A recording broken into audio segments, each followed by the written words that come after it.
رمضان المبارک میں صرف اس امت کے لیے اللہ تعالیٰ کی طرف سے 5 خصوصی انعامات۔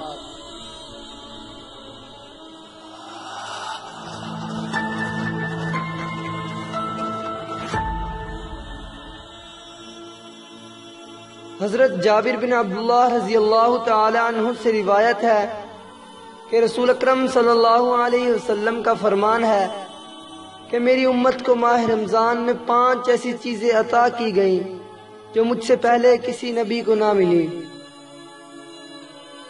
جب رمضان المبارک کی پہلی رات ہوتی ہے تو اللہ تعالیٰ ان کی طرف رحمت کی نظر فرماتا ہے، اور جس کی طرف اللہ تعالیٰ نظر رحمت فرمائے اسے کبھی بھی عذاب نہ دے گا۔ دوسری یہ کہ شام کے وقت ان کے منہ کی بو جو بھوک کی وجہ سے ہوتی ہے اللہ تعالیٰ کے نزدیک مشک کی بو سے زیادہ بہتر ہے۔ تیسرے یہ کہ فرشتے ہر رات اور دن ان کے لیے مغفرت کی دعائیں کرتے رہتے ہیں۔ چوتھا یہ کہ اللہ تعالیٰ جنت کا حکم دیتے ہوئے ارشاد فرماتا ہے، میرے نیک بندوں کے لیے مزین ہو جا، ان قریب وہ دنیا کی مشقت سے میرے گھر اور کرم میں راحت پائیں گے۔